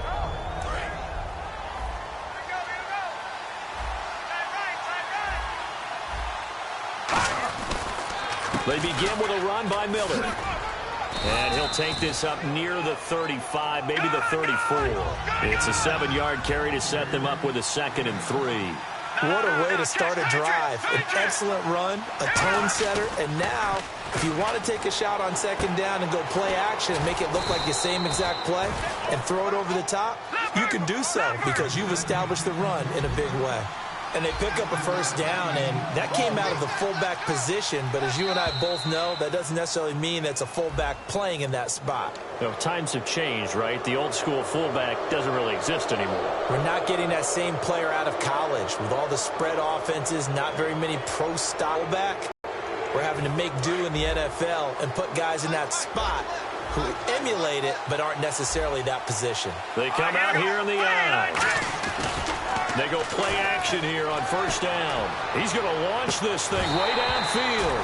And that one falls incomplete. Looked like he might have had position there, but he couldn't hold on it at 2nd down. 2nd and 5. And when all else fails as a defender, when you're not there in the coverage, your best friend is exactly what we saw there. A big play shot taken by the offense. Unfortunately, it ended in a big drop. 2 yards on the carry there, and it's going to lead them to 3rd down. Partner, we know today's NFL is really built around the guy throwing the football.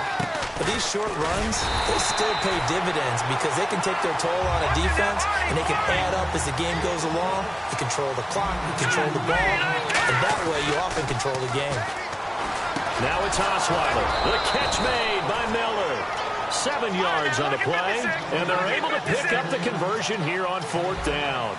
We always talk about big-time players make big-time plays and big... And no escaping this time as he'll go down. They got him for a sack.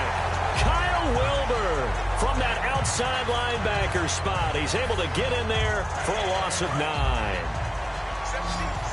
got it. Check him out. He's going to sit right over the middle. Here we go. Play action. Now Osweiler. Looking middle, and it's incomplete. Will Fuller was the intended target. And they're going to face an uphill battle here on 3rd and long. 9th play of the drive now on 3rd and a country mile. And on 3rd down, the Cowboys bring in an extra defensive back. Here's Osweiler. He's got Fuller. And the stop here will come at the 38-yard line. Give him 14 on the play. And that's going to make it 4th down. That's certainly playing down in distance very well by the defense, isn't it? Take whatever you want underneath, by all means. And no move to get the offense off the field. They're going on 4th and 5. They're going on 4th down. It's Osweiler. And he's got the completion to Hopkins. And he gets the first down here as he's taken down at the 24. Well, it all came together on that one, didn't it? Big-time throw on 4th. Now, that had to feel good, didn't it? Taking that type of a gamble there and making it pay off. What a throw. And tough as a receiver because no matter how perfect the pass, you know it's 4th down and you got to convert. A bit of extra pressure, but he overcame it. 10th carry now for Lamar Miller. And he'll take this inside the 20 and down to the 18. 3 yards on the pickup. That's going to set up an interesting 3rd and about 4 to go. Some of the most unselfish players on any football team, defensive tackles, because we ask them to just eat up blocks, allow other people to make tackles. But when he can make a play himself, as we just saw there, that's a big day. Frustrating for a defense, energizing for an offense. Finding a way to create that type of yardage in your running game, that'll make the guys carrying the ball very, very happy.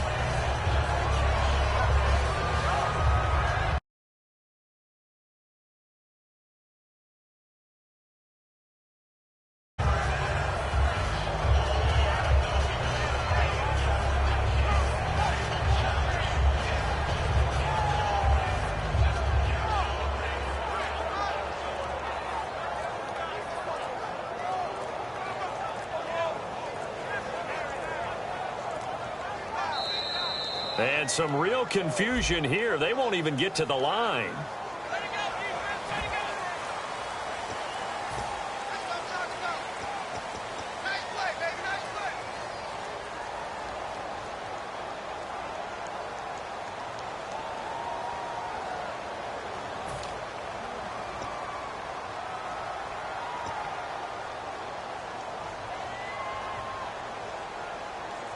And the seemingly endless drive continues.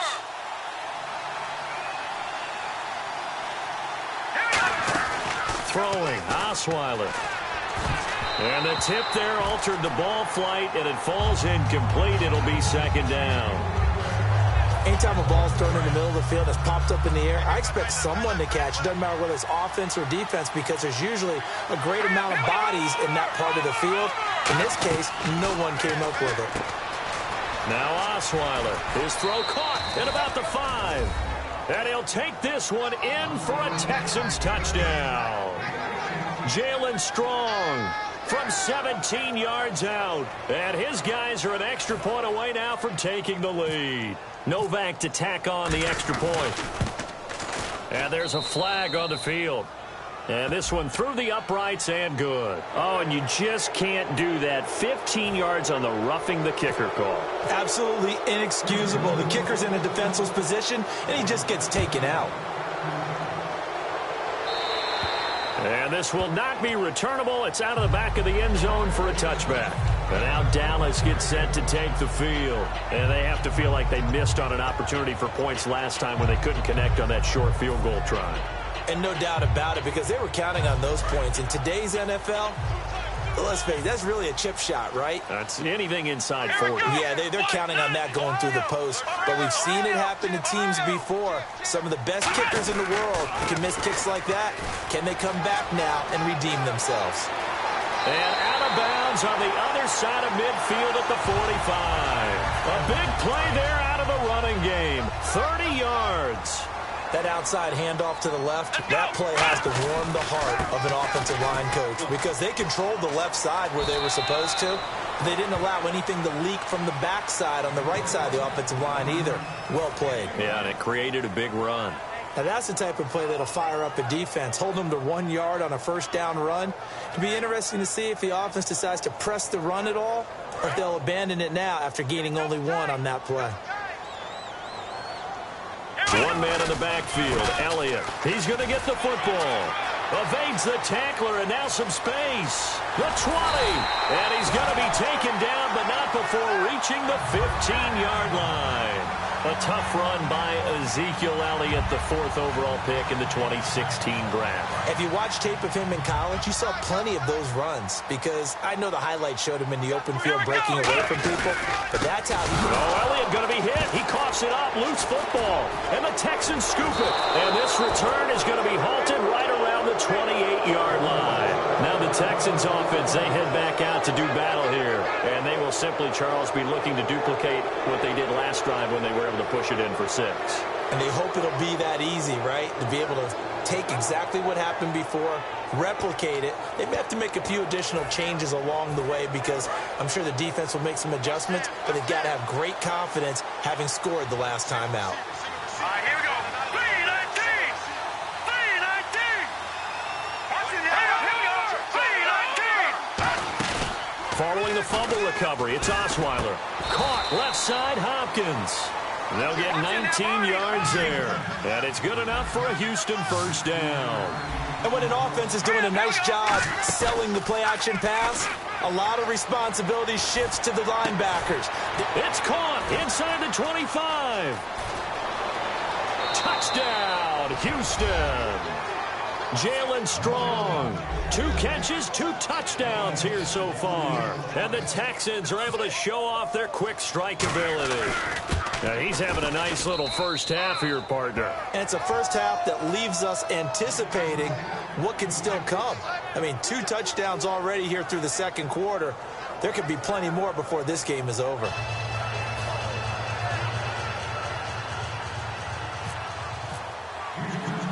Now it's Novak on. He'll send this one away following the touchdown.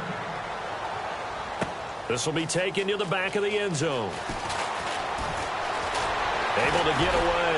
And nothing but green grass here, middle of the field. 20. Touchdown, Cowboys. A great play there with what will be called a 107-yard return. And now the Cowboys are within a 2-point conversion of tying up the game.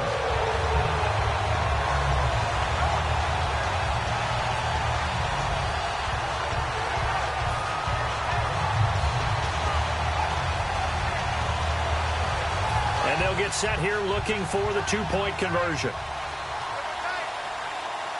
Come on, let's go. 1-9. They'll try to run it in with Elliott. And he'll get into the end zone, and those 2 points are going to tie the game. And so they run it in on the 2-point try. You know, so often, Charles, we talk about, from the offense's perspective, what you do on the 2-point conversion. How about the defense? How do they play run versus pass? It's really difficult for them because I think most teams want to play for the pass. That's what they see most teams do. And so are you able to mass enough people inside if the team decides to run it? Very difficult. I think what you're seeing a lot more now, people blitzing the 2-point conversion. They want you to make a quick decision and make it right now. There, the offense wins the battle for 2.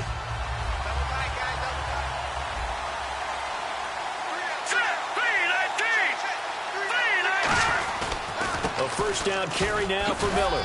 And he's able to plow forward up to about the 29, just shy of the 30. A good run there on first down, and it'll leave him with a 2nd and 2. Now Osweiler rolling to his right. Now he's going to throw deep right side. Trying to force it to Hopkins, and it's intercepted. Picked off by Brandon Carr.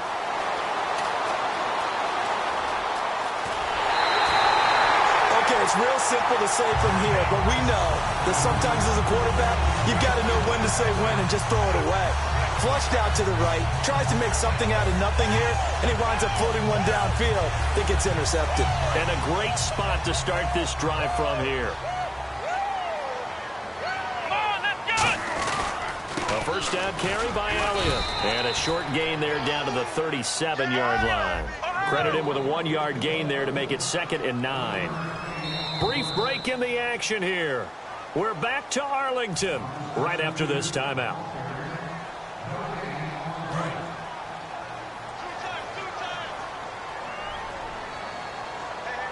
One man in the backfield, Elliott. He'll get it running right. And this play will be blown up. He'll lose yardage back at the 38. He'll wind up losing a yard on the play, and that's going to make it 3rd down and 10. Partner, I think there's a lesson there. Some days you're just having a really tough time, and for the defense to dip into a double team, and it's intercepted.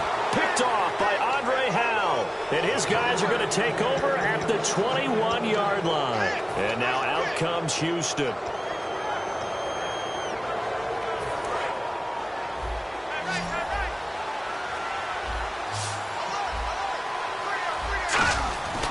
after the interception. Here's Osweiler. It's complete to Fuller.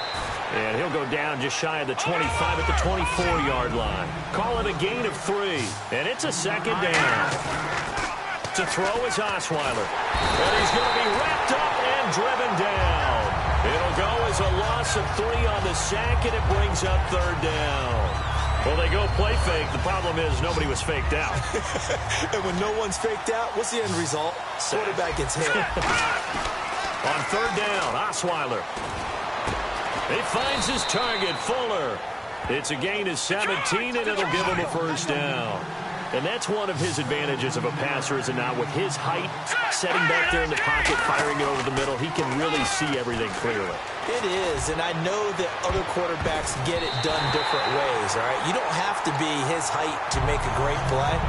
But what he does is he takes away having to make those slide steps in the pocket to find angles to throw the ball through. He just throws right over the top of it because he can see everything, and sometimes that saves time and gets the ball to a receiver quicker. He's going to get this one out to his fullback. It's a 4-yard pickup, and they're going to face a third down. Let's make this one simple. What a catch, especially the finishing part of getting his feet in bounds, toe tapping, and, of course, foot dragging. A little tapestry, if you will. Oh, I like it. They give him 13 yards there on the play and a fresh set of downs. And quickly, they get to the line. Let's give a little credit there. The offensive play caller sensed that the screen pass was available. Whenever you're getting a lot of heavy pressure towards your quarterback, that's when you're thinking about running the screen and using that pressure against the defense. And it worked very well there for a first down. When you see passes knocked down by those guys I call the frustrated fullbacks, the linebackers, you know that in their zone coverage, they're able to drop, see the ball thrown, and react to it very quickly. Now the ball's out. Osweiler lost it. Now whistles come in. We're going to get a timeout here by the offense. It's just their first, so they'll have 2 remaining here before we get to halftime. Let's go. From midfield now, here's Osweiler. And that is incomplete. So 17 seconds now on the clock here. Looked like they had an opportunity for a big play across the middle, but he didn't have the concentration or the focus necessary and dropped it before he could haul it in.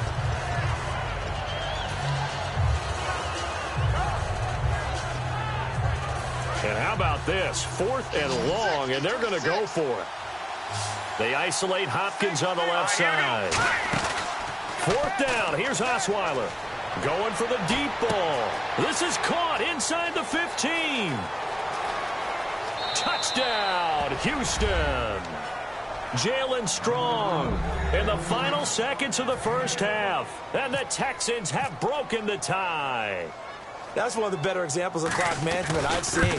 Whittled it all the way down just about and still put the ball in the end zone. Yeah, just a methodical drive and something really to take into the lockers here. Boy, I guess they're going to keep trying to put the pedal to the metal here. They're going to try an onside kick.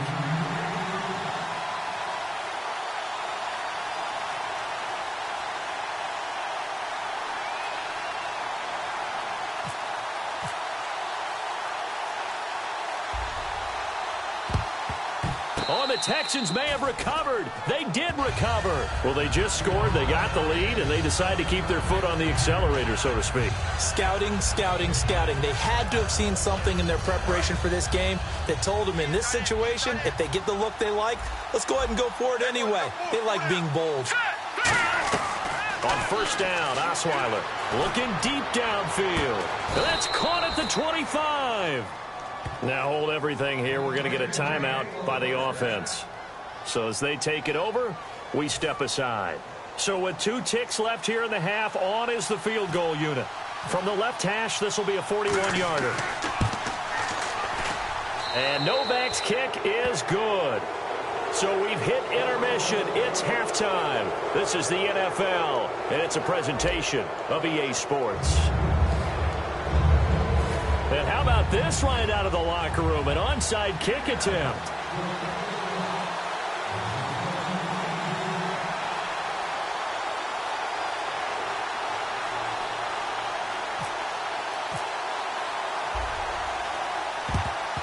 And And the effort snuffed out. The Texans' hands team recovers. A very interesting call and one that backfires. I know they're losing, Charles, but boy, to start the second half with the onside kick, risky.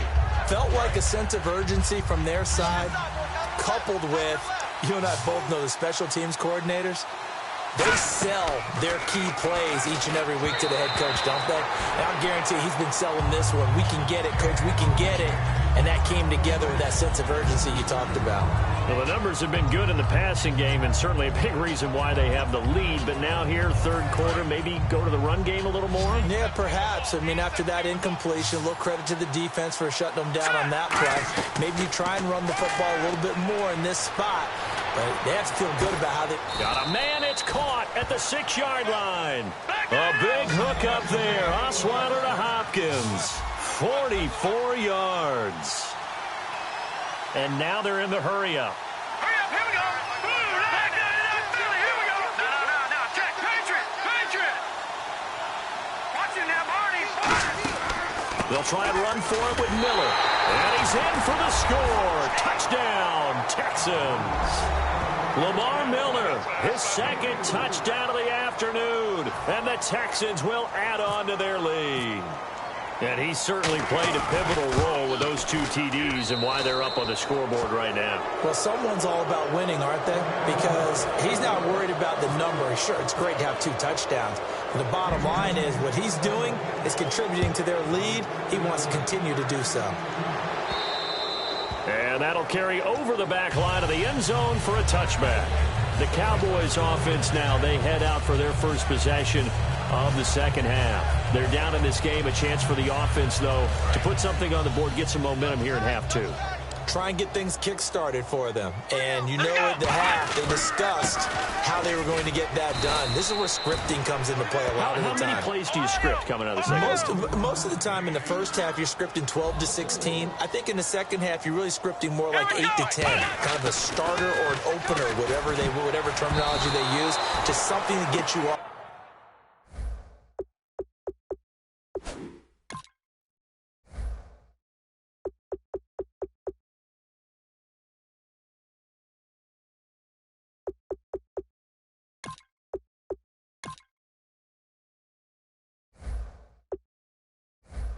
To a quick start.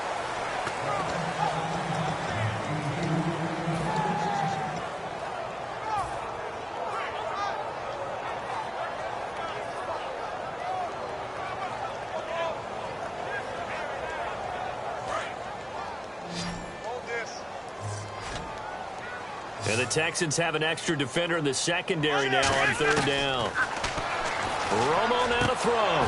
And his first throw since coming in is incomplete. The man with over 1,000 catches, Jason Witten, the intended receiver. And it'll be fourth down. And now they're going to go for it. This isn't 4th and inches. This is 4th and 14. They are going for it. It's Romo. And on the left side, he's got Witten. A surprising move to go for it, predictably, at least somewhat predictably. It doesn't pay off, and the Texans take over an excellent field position. They isolate Hopkins on the left side. They go play action here on first down. Going up top, and this is caught inside the 5. And he's in. Touchdown, Houston. Jalen Strong with a career-high 4-touchdown game. And the Texans will extend their lead. And oh, he takes off with it. It's a fake. And this is caught in the middle of the field. And he is not going to get in there. He stops short of the goal line, and the lead is going to stay right where it is. Now it's Novak on. He'll send this one away following the touchdown. And they will not get a chance to return this one as it's through the end zone for a touchback. The offense for the Cowboys now working their way back onto the field. And last time out, went for it on fourth down, turned it over, gave them great field position, turned into 6 points. So they've got to recover here, Charles. It's amazing what one decision can do in the chain of events, right? The decision to go for it on fourth down caused all of that. It caused every bit of it, but it showed confidence. Hey, I've got confidence in you guys. Go pick it up for them. Didn't happen. also showed confidence in the defense. They didn't pick up their end of the bargain, so now they've got to come back out and start over and rebuild that confidence. Ezekiel Elliott going to take it the distance. Past the 20. Touchdown, Cowboys.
Ezekiel Elliott, 75 yards. And the Cowboys cut into that lead. So they're going to go for 2. We got three, fellas. We got three. Under. 180. Romo going to throw for it. And he's got it for the 2-point conversion. So they tack on a pair more here to narrow that deficit a bit further.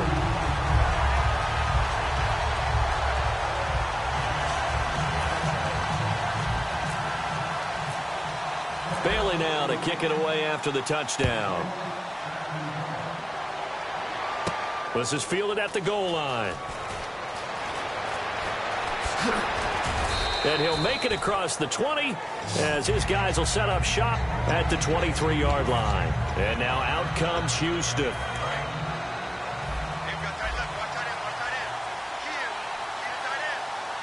They isolate Hopkins on the left side.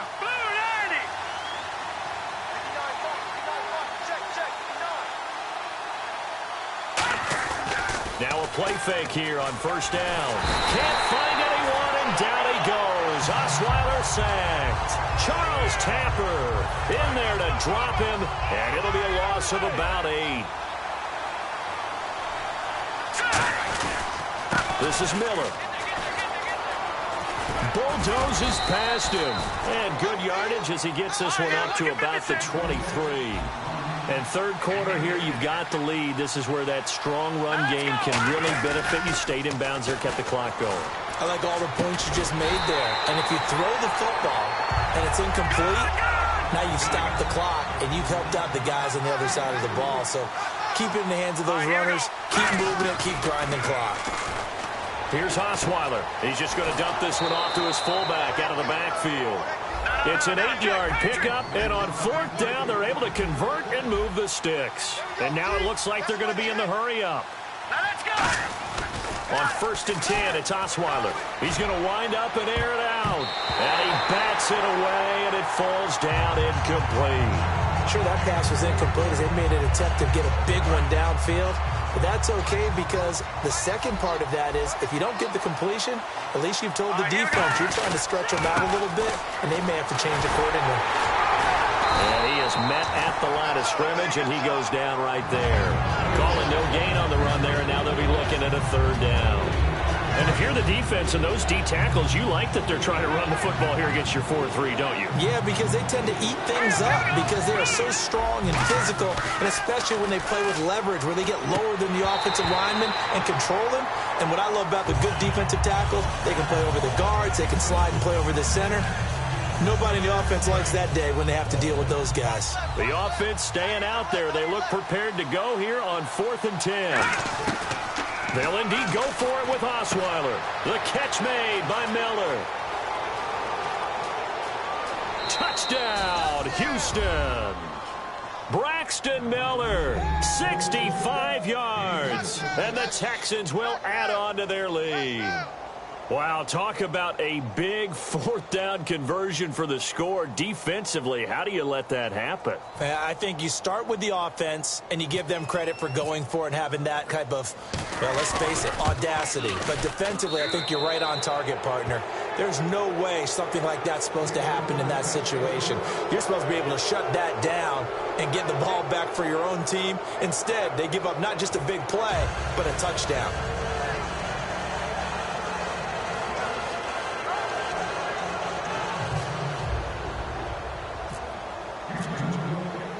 Now it's Novak on. He'll send this one away following the touchdown. And this will be a touchback as that sails over the end line. Now the Cowboys offense heads back onto the field. Last time they were out, they scored. Still trailing here, though, so some work to do. But it's okay in terms of mindset. Because they scored the last time, they're not quite as worried about being down on the scoreboard because now their confidence is a little bit higher. They feel like they've got something going, and they feel like they can attack again and put more points on the board. Are you scoreboard watching if you're the offense, or are you just focused on this drive? We wouldn't be telling them. Now Romo hit, and he loses the football. He had a jarred out. So it goes as a fumble, but the key thing, not a fumble loss. Yeah, that stat's big, isn't it? I mean, I remember watching teams play. The ball might be on the ground a number of times during the game, but the other team doesn't get it. That's a huge difference in the ball game. And in this case, they were able to retain possession. Help me out, partner. Was that incomplete? That was on a deep ball to Dez. And that's a surprise. The way he attacks the football in the air, it's always surprising to me when he doesn't complete a pass like that. So a 2nd down incompletion now brings up 3rd down. On the run, Dunbar. And he cuts it out to the sideline. There he goes, left side. Touchdown, Cowboys. Lance Dunbar, 66 yards. And the Cowboys get a bit closer. And there you go, nothing really too complex. Block, keep to your assignments, let them run it in. They did it. Fundamental football. Good blocking, beats good tackling on that play. End result, touchdown.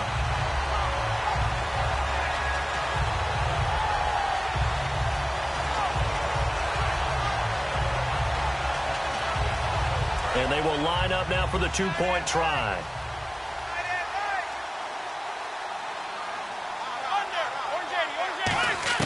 They'll look to throw. It's complete. And he's going to get in for the score. And the lead now cut to 14.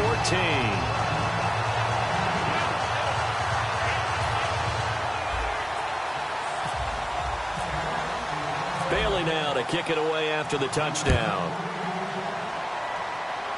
And there's a flag on the play. And, oh, he kicked it out of bounds. That's a big penalty. And this is where the rest of the team turns and stares at the kicker and says, you have one job. Execute it. They isolate Hopkins on the left side. On 1st down, Osweiler. He's going to float this one deep right side. And this is caught. Touchdown, Houston. Will Fuller, 60 yards. And the Texans will extend their lead. And there they got him the ball. Just get it to him, let him do the rest. You know, he probably said that to his quarterback as he broke the huddle. I like the play call. Just get it. Nowhere to go here. He lost the football. Oh, it's a fake. They'll try and throw for it. And they're going to set up shop at the 27-yard line. Now it's Novak on. He'll send this one away following the touchdown. And this will not be returnable. It's out of the back of the end zone for a touchback. And now Dallas gets set to take the field.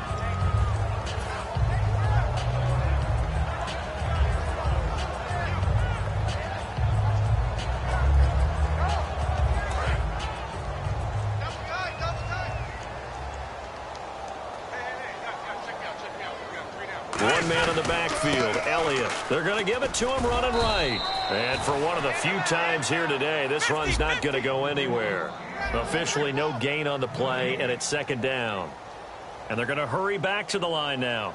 And now here's a carry heading left. And an alley to run. Cut back, left sideline. And he takes it all the way down to the 32. A big run that time by Elliott. 43 yards. The ultimate speedster, showing that speed in front of this home crowd. They love that. Made me stand up on that run because right now all I want to do is wave to the crowd. More noise, more noise. You got to reward him for that one. A big-time monster run. They fake the give to Elliott. Now Romo. And now another turnover as this one's intercepted. Picked off by Kareem Jackson.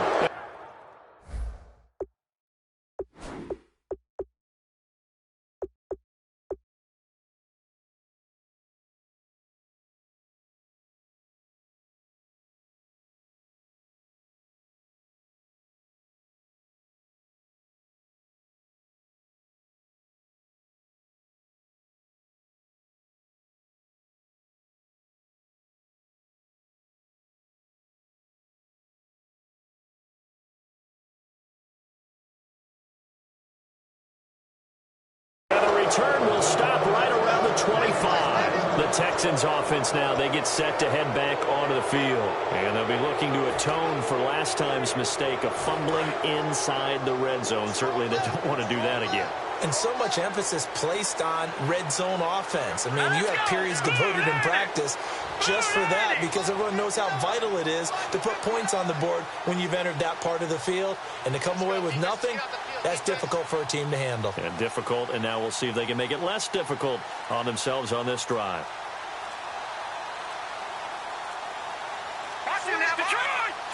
They come up in an empty set. 4 wide receivers, 1 tight end.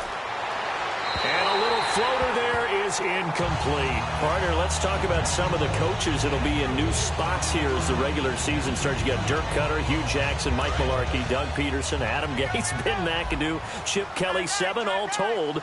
Interesting to track how those guys do. It really will be because Dirk Cutter has just changed offices. Went from offensive coordinator to head coach in Tampa Bay. And he got that job because of the work he's done with Jameis Winston, and they want that to continue. Then you go ahead and look at Mike Mularkey, who was the interim coach last year for the Tennessee Titans. He's now the head man there, and guess what? There's a new spirit in Tennessee, and he's helped leading it. And finally, Doug Peterson. Kind of a return for him. A former player in Philadelphia, now he comes back as the head coach of the Eagles. He's got time. He's going to... They've got his man complete. And he's brought down after a good game. Well, we haven't been shortchanged on offense. Another fun play to watch there on the deep pass.